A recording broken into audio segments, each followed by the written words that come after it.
afterthoughts on this awesome morning with my friend Manuel, and I really tried hard to get things set up so that we could record and talk about some things that really matter. I want to say there's two things. The 30-second link that it goes to, talking about how this world burns for the next world or something along the lines of that.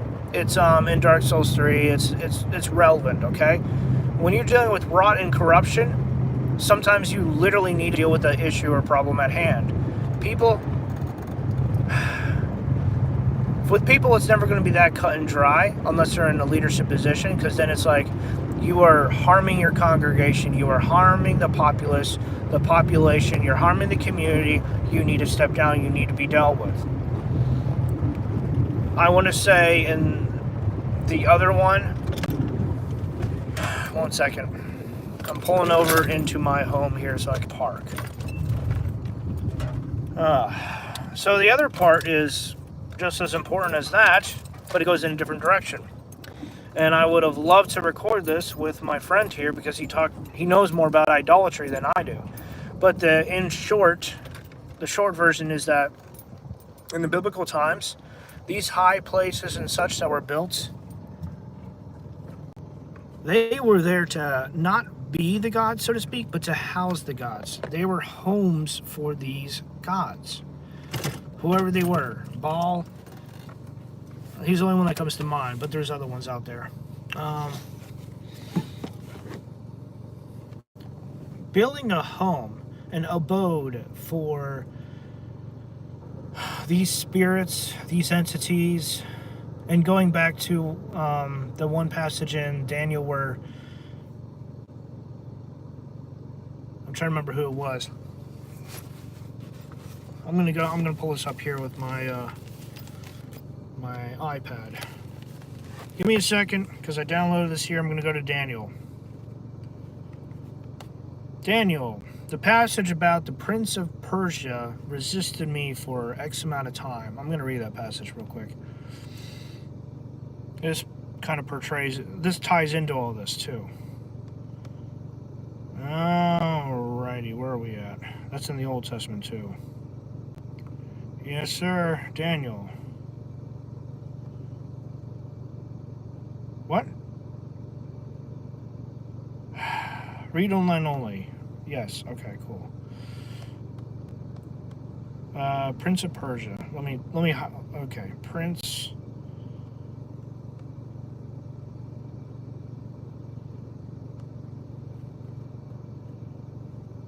Daniel 10:4, 10:14. Yep, there we go, 10:13. Daniel 10:13. Do not be afraid. Okay, this is starting with 12. Daniel comforted. It's on that whole section there. Do not be afraid, Daniel, from the first day that you set your heart on understanding this and humbling yourself before your God. Your words were heard, and I have come in response to your words. But the prince of the kingdom of Persia was standing in opposition to me for 21 days. Then behold, Michael, one of the chief of the celestial princes, came to help me, for I had been left there with the kings of Persia. So, as me and my friend talked about, it seems that these countries, our countries, that there's different domains, that there's different areas that these entities, they're either, it's part of their role, it's part of their authority, part of their domain, that sort of thing. So it's hard to say and hard to pinpoint certain things because scripture is not clear on them. But we had talked about this, and it was really cool because, like, idolatry changes. It changes when you start looking into the original text and the meaning behind that. Not the translations and what they're trying to say, but, like, the original text. There's a phrase for that. I can't remember off the top of my head. So, as far as idolatry goes, and I'm biased. I'm clearly biased on this because I love my dad, love my parents, and he said something very profound on that. Idols are good things. They are meant to be good. But the problem there is, and this is me, my words, we put these good things in places that they're not supposed to be, or they gradually slip one up to be in a place that they're not supposed to be at.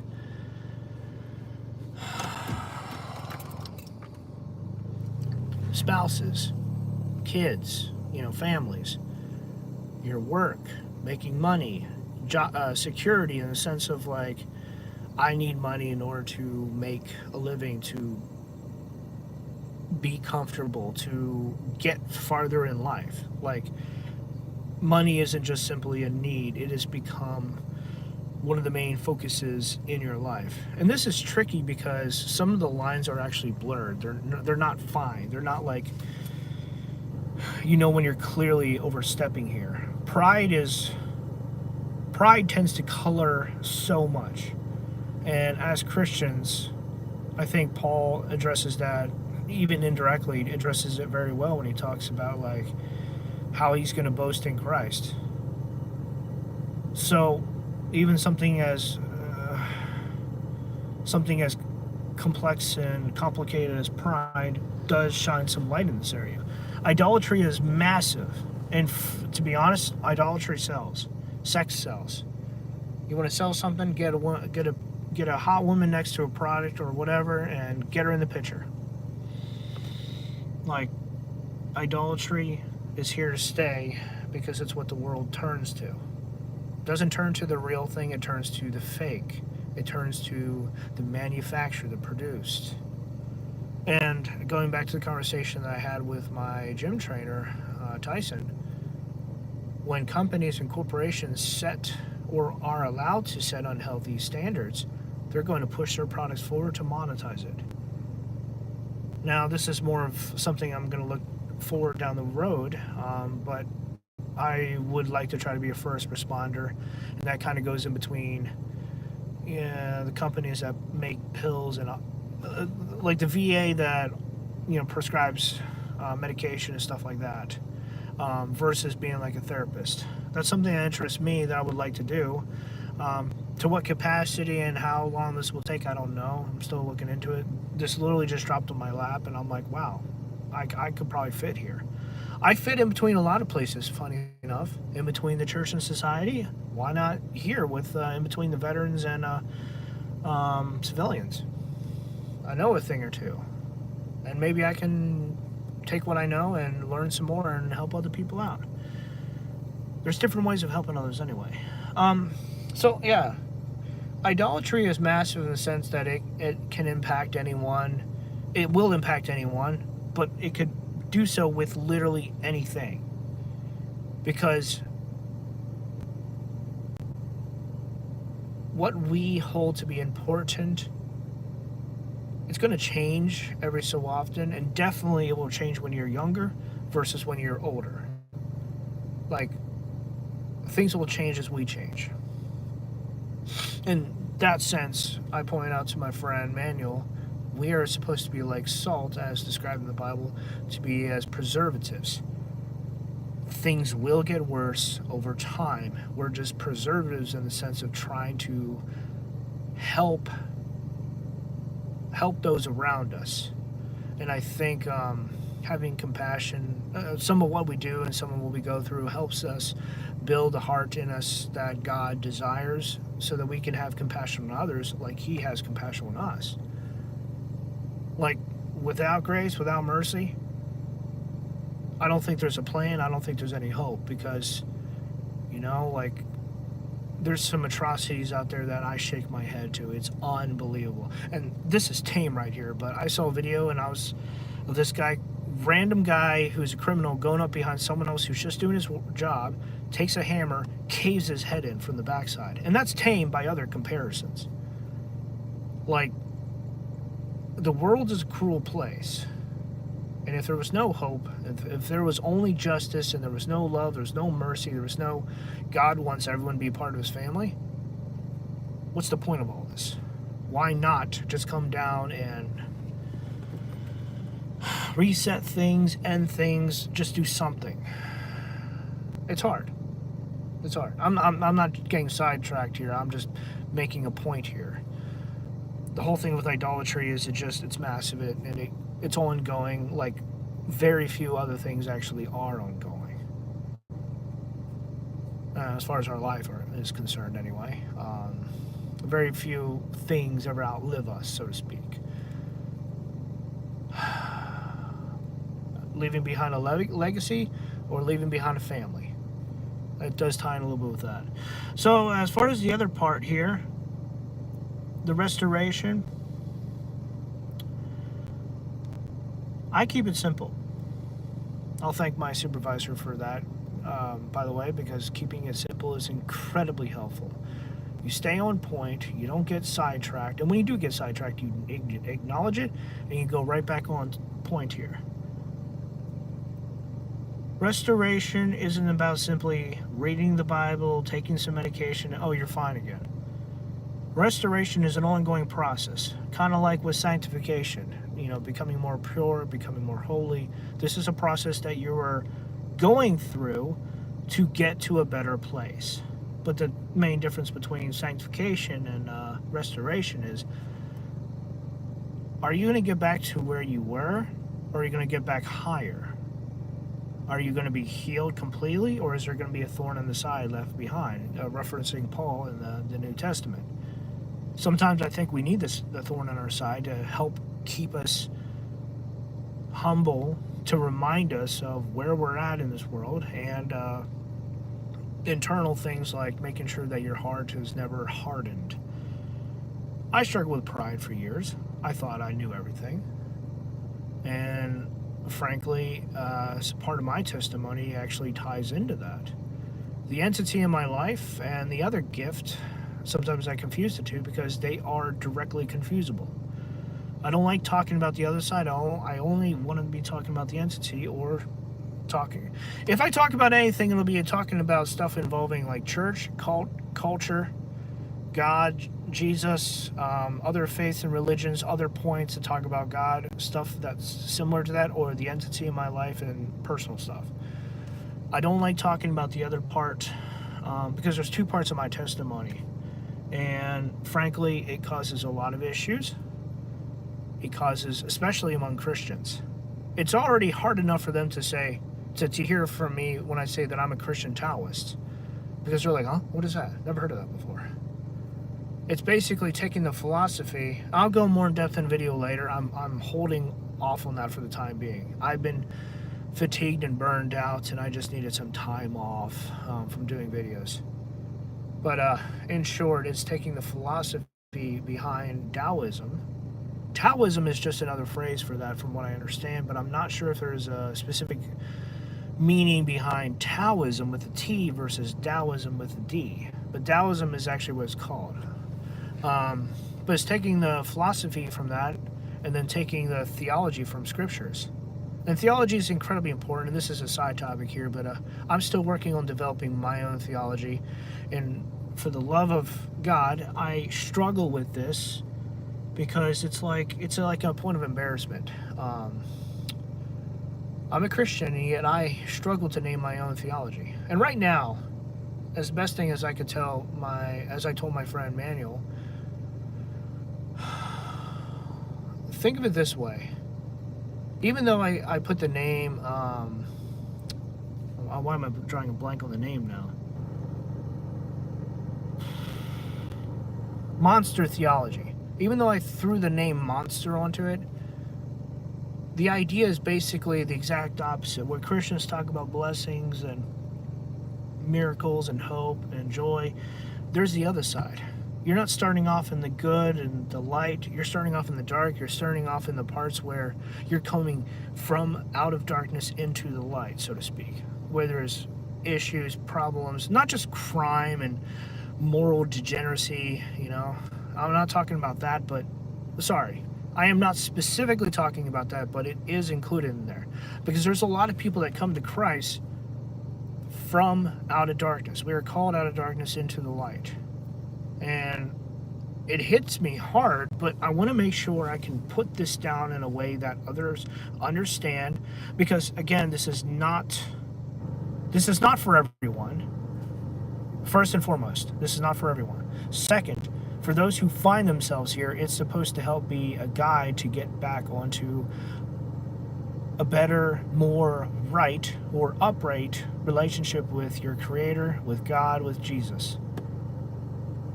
Thirdly, you're not alone. It's the same kind of message that veterans want to encourage each other. You're not alone. There's others here around struggling with the same thing. And there is a stigma. There's a stigma attached to this about how like it's all evil and it's pointless, or it's something that goes against God. It's one of those three. And I'm paraphrasing that because there's other worse terminology to describe that. Being a monster is not a bad thing. But when you throw your humanity away and you just say, screw it, I'm done, and you start being indiscriminate in what you say or do, or the exact opposite, you start picking out targets and you start saying, like, I'm going to do certain things, and you stick to that plan. And I saw this video talking about this guy hiding kill kits all over the place. I'm going to say, I'm blanking on the YouTuber's name. Thank you, Mr. Ballin, for that video. Kind of wish I didn't see that.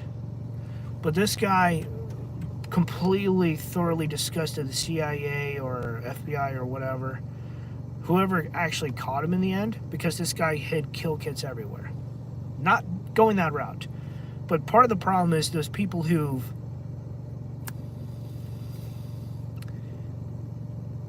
bad stuff in their life, phrase it however you want, it needs to be dealt with, and they're stuck. They're trying to get help. They're trying to do the right thing. They're trying to get their life back on track. It wasn't until I actually was hearing some testimonies of Muslims that have changed, and they realized they no longer wanted to be violent. They no longer wanted to wage war and to threaten others, to live with a jihad or whatever. However they phrased it, I don't remember. But I remember that moment where it hit me, and it's just like, if they can change, anyone can change. These are people that are walking away from a lifetime of war, of wanting to deal with the infidels. And they're changing. Like, the whole thing with the whole monster theology there is to encapsulate all of that. Actually, let me go back to what we talked about in Bible study yesterday too, which was pretty amazing and a little bit humorous. Because you won't hear too much about the Muslims talking about this, but I believe the Muslims come from Abraham and Sarah's servant. Let me go back to Genesis 16. I think it's 16. Yep. Sarai and Hagar. Now Sarai, Abraham's wife, had not borne many children. And there's a whole thing there talking about that, but and it's kind of cool too. I'll give Manuel some credit there, because it was really good as far as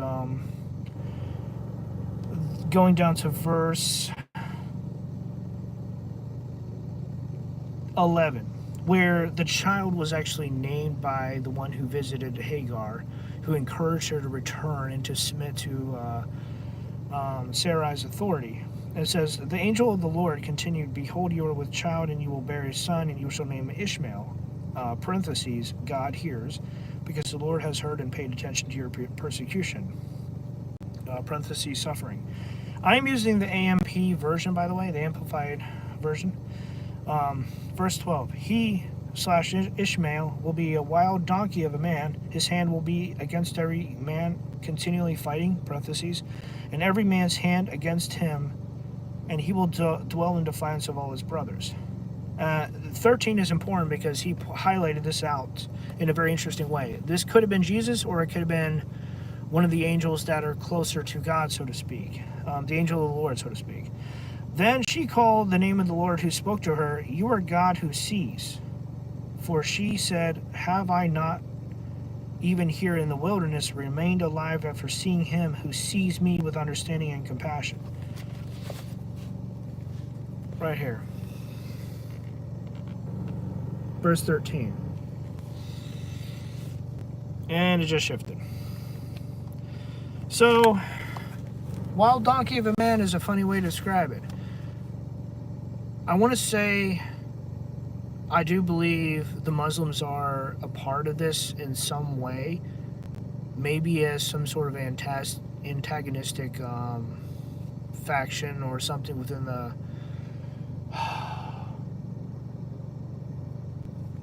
Hebrew, for crying out loud. There's a name that talks about the Christians, the Jews. There's like some sort of terminology, and they somehow fit within all of this, so to speak. I can't remember for the life of me. I'm not good with these words and terms. I'm good with like everything else. So anyway, they fit in the picture somehow, and as Manuel said, I am going to tag his channel down below, by the way, because he has his own channel, and I am trying to actually help him out. Ishmael, and I believe that extends to the Mormons, the Muslims. I believe the Mormons hold on to, I did a video on this earlier, but I believe they hold on to the patriarchal blessings, and therefore they themselves are blessed. I do believe in that.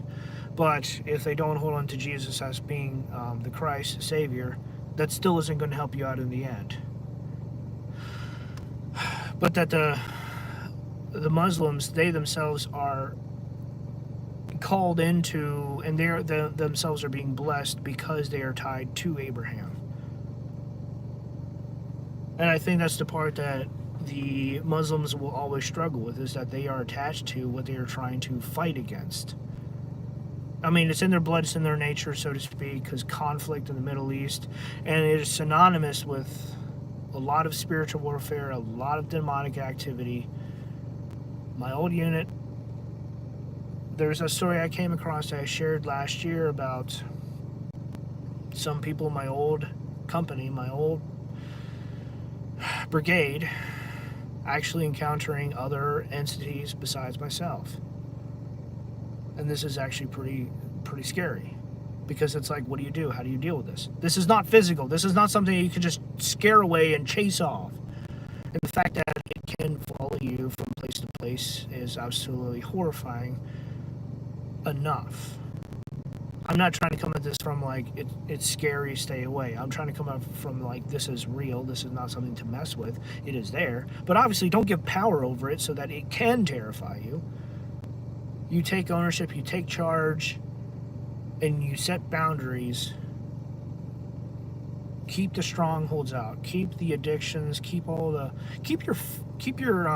weaknesses well behind any areas where they could be attacked. You know, shore up your defenses. I mean, for veterans, you would need to kind of put 2 and 2 together. Like, you got a drinking habit. You need to square that away. Fix yourself. And you point out directly, bluntly, but compassionately. Sometimes veterans, like, here's the thing with veterans, we're willing to give and take that kick up the ass just to get things moving and fixed. We've already been through a little bit of pain. What's a little bit more? I'm going to say Christians should take a note off of that, because we're in for a world of trouble and pain. We should be willing to take a little bit more. And for some, they strongly believe in laying down their life for others. I am a part of an orthodoxy group on Facebook, and they love remembering the saints. They love remembering people who've passed away, who've given their life for others. And it raises up some very good points as far as why this matters. You know? I strongly believe, pulling this from the Bible as well, the time where Elisha's faith was faltering and he was struggling, and this was the time of persecution when Queen, what's her name? She was married to King Ahab. Queen Jezebel. When Jezebel was persecuting Elisha, and he despaired and he called upon the Lord, and at one point God told him, I have 400 prophets set in reserve here. So the entire point is, I think some people are willing to lay down their life because they're called to it, and they're ready. Whereas other people, they're held back in reserve because they have a different role, a different job, so to speak. I mean, if we're all going to die, we're all going to die. There's a method to all that. There is a purpose to that. And that one Bible verse that talks about how God cares for all of us passing, that matters too. And I don't remember who said this. This was very, very recent, and it was amazing. This man who gave his testimony about how he learned to live for God and to be more Christ-like, but when he was dying, he learned to be more. He learned how to be more like God, but when he was dying, he learned more how to let go and how to die, so to speak. I can forget the phrasing, but it hit me because it was so impactful. Learning how to live and then learning how to die. Because facing your mortality is not something you want to do, but it is a part of life, so to speak. It's not necessarily the end of the road, it's just the end of this particular road and journey. And having struggled with depression myself, there's a lot to it. I want to say this goes on to a little side topic here about desire. And I found something really cool, more like rediscovered something cool from Warframe that talks about desire, Parvos Granum. Thoroughly amazing and captivating because it's a whole. They dedicated months to get this perfect, this whole entire story. But the main thing is, this isn't desire in the sense of greed. Biblically speaking, desire is something. I'm trying to correlate the two here, and I said it pretty well to Manuel. Starting with myself, desire, helping to get myself back onto my feet so I can learn to live and love again, to enjoy life, to want to know who I am and to be able to learn to live, to love living. That kind of desire. And then, of course, in the game, they talk about desire in the sense of wanting to expand, wanting to build, wanting to grow, and having tenets, tenets, set forth as far as from the creator of this one faction. Parvos Granum is an interesting character at the head of a faction with his own theology, his own tenets, his own style of everything. And they brought him into play, and it was just like, wow, this is really cool. So desire talking about like that, yeah, it's very much needed. Out in the world, they just want to be very greedy and very self-centered. And desire is very negative, very down-to-earth, very much not a good thing. But for veterans who are seeing in shades of gray, we're going to need that spark back in order to live again. And that goes for anyone struggling with depression, anyone who struggles with finding joy in their life again.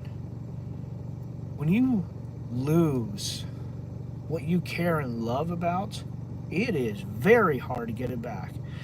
In some ways, it's almost equivalent to being burnt out.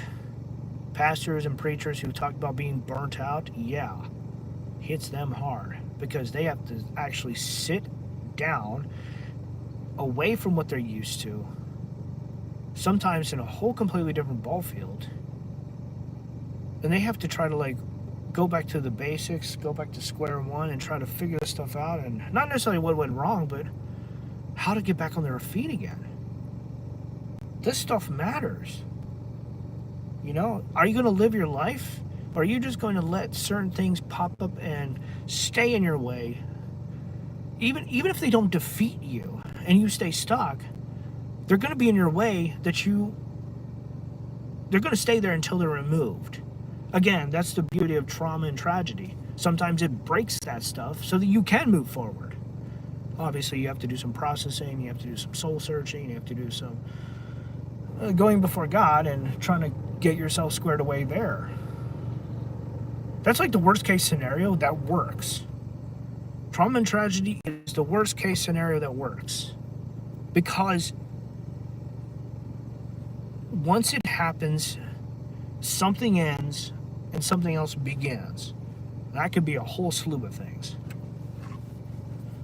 I think as the phrase goes, as the door shuts, a window will open, that sort of thing. They usually talk about that in terms of opportunity. I would say trauma and tragedy are very much similar in that ways. However, in context,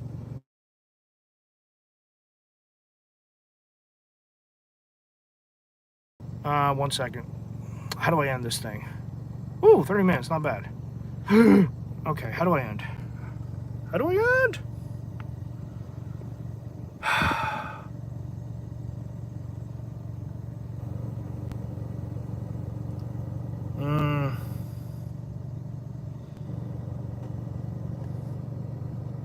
Yeah, how do I end? Nope, that ain't it. Oh, wait, there we go.